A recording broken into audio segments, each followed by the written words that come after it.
Plebones, por fin le puse el tensor aquí en la Ranger, guáchese. Nuevecito.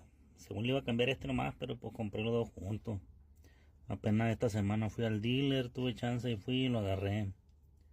Me dicen que son originales, se mira medio raro, yo no conocía los originales, pero aquí están.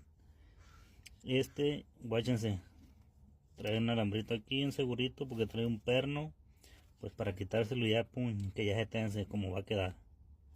Eso es todo. Esto no supe qué torque llevaban, ya no me acuerdo, pero los apreté al llegue y un poquito más.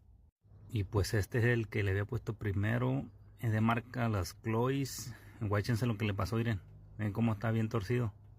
Es porque el perno que trae ahí se le salió para el lado de atrás y se torció, guáchense. Ya no amortigua nada, no se mueve, ahí se quedó atorado porque se le salió